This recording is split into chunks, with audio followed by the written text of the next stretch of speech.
Hello everyone, আজকে আমি একটা পুরোনো দিনের ব্লগ তোমাদের সাথে শেয়ার করছি।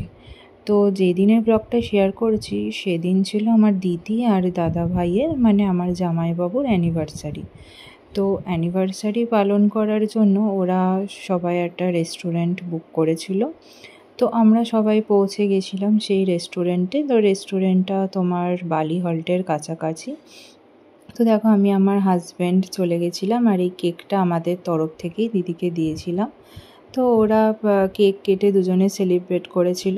তো আর দেখো আমার দিদি কোথায় কেক কেটে আগে দাদাভাইকে খাওয়াবে তা না, নিজেই আগে খেয়ে নিয়েছে।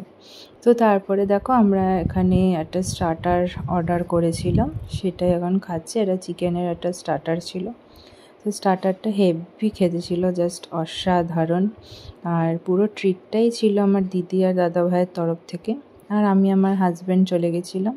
তো তারপরে যার যেরকম পছন্দ সেই অনুযায়ী খাবার অর্ডার করা হয়েছিল। এখানে যেমন আমার বাবা নিয়েছিল তন্দুরি রুটি আর চিকেন কষা। আর তারপরে আমার হাজব্যান্ড নিয়েছিল চিকেন বিরিয়ানি। আমার দাদাভাইও চিকেন বিরিয়ানি খেতে ভালোবাসে, যে যেটা পছন্দ করে সে সেরকম অনুযায়ী খাবার অর্ডার করেছিল। এখানে আমার মাও তন্দুরি রুটি আর চিকেন কষাই খেয়েছিল। আর আমার দিদির শাশুড়ি, মানে আমি ভালো জেঠিমা বলে ডাকি, তো আমার ভালো জেঠিমা খেয়েছিল চিকেন বিরিয়ানি। আর আমি খেয়েছিলাম আমার সব থেকে প্রিয় কম্বিনেশন ফ্রাইড রাইস আর চিলি চিকেন।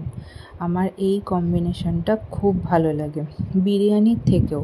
তোমাদের হয়তো অনেকেরই বিরিয়ানি বেশি পছন্দ, কিন্তু আমাকে কমেন্ট করে জানাও যে তোমাদের কার বেশি চিকেন বিরিয়ানি ভালো লাগে নাকি ফ্রাইড রাইস চিলি চিকেন ভালো লাগে। অনেকে হয়তো বলবে মটন বিরিয়ানিও ভালো লাগে, কিন্তু বিরিয়ানি নাকি ফ্রাইড রাইস চিলি চিকেন তোমাদের কোনটা বেশি ভালো লাগে এটা আমাকে সবাই কমেন্টে জানাও, তাহলে আমি বুঝতে পারবো যে কাদের বেশি পছন্দ, মানে কে জেতে, বিরিয়ানি জেতে না ফ্রাইড রাইস চিলি চিকেন জেতে।